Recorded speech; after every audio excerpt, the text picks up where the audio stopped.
नमस्कार। कक्षा 10 की पाठ्य पुस्तक क्षितिज के पाठ नंबर 5 कृपाराम खिड़िया द्वारा रचित राजियारा सोरठा। राजियारा जो सोरठा पाठ लिखा था कवि कृपाराम जी खिड़िया ने, तो हम सबसे पहले कृपाराम जी खिड़िया के जीवन परिचय की बात करेंगे। कवि कृपाराम खिड़िया शाखा के चारण थे। पहली बात तो हमें ये ध्यान में रखनी है कि ये चारण शाखा से संबंधित थे, शाखा के चारण थे। इनके पिता का नाम जगराम जी था, यानी कृपाराम जी खिड़िया हैं, उनके पिता का नाम पूछा जाए तो हमारा उत्तर होगा जगराम जी खिड़िया, जो खराड़ी गांव वर्तमान पाली जिले के निवासी थे। यानी उनका निवास स्थान बात करें तो खराड़ी कोई गांव है, और खराड़ी गांव है जो वर्तमान में पाली जिले में पड़ता है। सीकर नरेश देवी सिंह एवं उनके पुत्र राव लक्ष्मण सिंह ने इनकी कवि प्रतिभा एवं विद्वता से प्रभावित हो इन्हें क्रमशः महराजपुरा एवं लक्ष्मणपुरा गांव की जागीर प्रदान की। यानी सीकर के नरेश थे। सीकर के दो नरेशों के नाम लिया जाता है, उनमें देवी सिंह और देवी सिंह के पुत्र दोनों की बात करें तो देवी सिंह और देवी सिंह के जो पुत्र हैं लक्ष्मण सिंह, ये दोनों कहाँ के नरेश हैं? सीकर नरेश। और उन्होंने कृपाराम जी खिड़िया की प्रतिभा और विद्वता से ये प्रभावित होके इन्होंने इनको दो जागीर प्रदान की। वो जागीर नाम से पूछा जा सकता है जैसे महाराजपुरा। महाराजपुरा जो जागीर है वो देवी सिंह जी की देन है, और लक्ष्मणपुरा जो गांव की जागीर है वो देवी सिंह के पुत्र लक्ष्मण सिंह के द्वारा दी गई है। ये दोनों ही नरेश कहां के थे, ये भी प्रश्न बन सकता है। सीकर नरेश की बदौलत, सीकर नरेश देवी सिंह और उनके पुत्र लक्ष्मण सिंह की बदौलत, क्योंकि वो उनकी कवि प्रतिभा से प्रभावित हुए और उन्होंने महराजपुरा और लक्ष्मणपुरा की जागीर प्रदान की। कृपाराम जी खिड़िया का रचना काल संवत 1864 के आसपास से माना जाता है। यानी इनकी रचना की जो शुरुआत है वो विक्रम संवत 1864 के आसपास माना जाता है। कई बार ईस्वी सन में पूछ लिया जाता है, तो विक्रम सन और ईस्वी सन में 57 साल का फर्क होता है। तो इनका रचना काल संवत 1864 के आसपास माना जाता है। रचनाओं में इनकी जो रचनाएं हैं, मुख्य रचना की बात करें तो राजियारा सोरठा इनका काव्य मुख्य रचना है। इसके अलावा चालक नेसी इनका एक नाटक है, तथा ऐसा भी माना जाता है कि एक अलंकार ग्रंथ।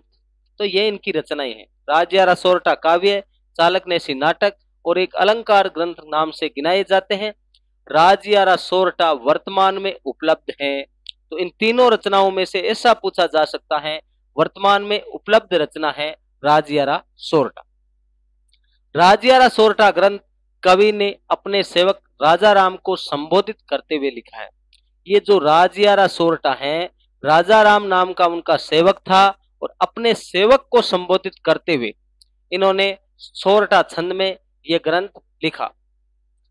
राजा राम कवि का विश्वास पात्र और सेवा भावी सेवक था।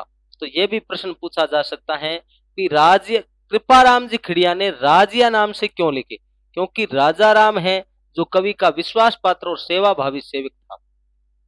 राजा राम निसंतान था।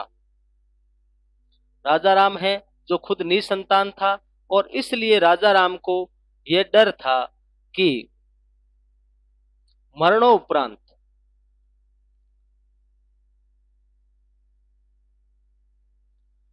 यानी राजियारा सोरठा ग्रंथ कवि ने अपने सेवक राजा राम को संबोधित करते हुए लिखा, और राजा राम कवि का विश्वास पात्र और सेवा भावी सेवक था।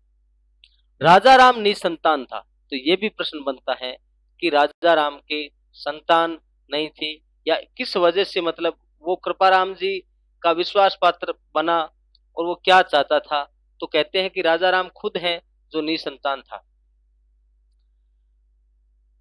और राजा राम को डर था कि मरने के बाद उसके पीछे कोई नाम चलाने वाला नहीं है, इसलिए वह हमेशा बहुत उदास रहता था कि मरणोपरांत कोई उसका नाम लेवा भी नहीं बचेगा, कि मैं निसंतान यदि मर गया तो मरने के बाद मेरा पीछे से कोई नाम लेने वाला भी नहीं है। जब मैं निसंतान मरने के बाद मरणोपरांत मेरा कोई नाम लेवा नहीं है। तब कवि ने उसे आश्वस्त किया कि वह अपनी कविता द्वारा उसे अमर बना देंगे। तो इस बात के बाद कवि कृपाराम जी ने उसको आश्वासन दिया कि मैं एक ऐसी कविता लिखूंगा और वो कविता तुझे हमेशा के लिए अमर बना देगी, सारी दुनिया उसका नाम याद रखेगी।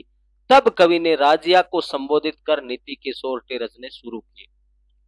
तो इसी बात को लेकर कवि कृपाराम जी ने राजिया को संबोधित करते हुए ये सोरठे जो लिखे हैं वो कैसे हैं, नीति से संबंधित सोरठे, राजिया को संबोधित करते हुए नीति से संबंधित इन्होंने सोरठे लिखे और लगभग 140 सोरठे मिलते हैं। राजिया रे सोरठे संख्या में कितने मिलते हैं? 140 सोरठे मिलते हैं। राजियारा सोरठा राजस्थानी भाषा में संबोधन नीति काव्य की प्रथम रचना मानी जाती है। यानी राजियारा जो सोरठा रचना है कृपाराम जी की, वो किस भाषा में है, वो भाषा कौन सी है, वो भी पूछा जा सकता है। तो ये राजस्थानी भाषा में लिखा गया नीति काव्य, क्योंकि हमने बात की थी नीति संबंधी दो लिखी, तो राजस्थानी भाषा में लिखी गई नीति काव्य से संबंधित पहली रचना, यानी राजस्थानी भाषा में और नीति से संबंधित पहली रचना है वो राजियारा सोरठा ही मानी जाती है। इसमें डिंगल भाषा का प्रयोग हुआ है, डिंगल भाषा का प्रयोग हुआ है। सोरठा छंद, क्योंकि राजियारा सोरठा नाम से लिखा गया है तो सोरठा एक छंद है और वेण सगाई मुख्य अलंकार है। तो ये बातें हमें जब विशेष लिखना पड़ता है तो उसमें ये सारी बातें हम लिख सकते हैं कि इसमें कृपाराम जी खड़िया के द्वारा जो लिखा गया पाठ है इसमें भाषा कौन सी है, तो राजस्थानी भाषा है। राजस्थानी में डिंगल और सोरठा छंद का प्रयोग, वेण सगाई इनका मुख्य अलंकार है। इनकी सहजता, सरलता एवं सरसता, प्रसाद गुण युक्तता के कारण राजियारा सोरठा लोक समाज में प्रचलित है। इसमें गुण कौन सा है? प्रसाद गुण। प्रसाद गुण युक्त होने की वजह से ये राजियारे सोरठे लोक समाज में, क्योंकि प्रसाद गुण वहां होता है जहां मतलब भाषा को पढ़ते ही अर्थ तुरंत समझ में आ जाए।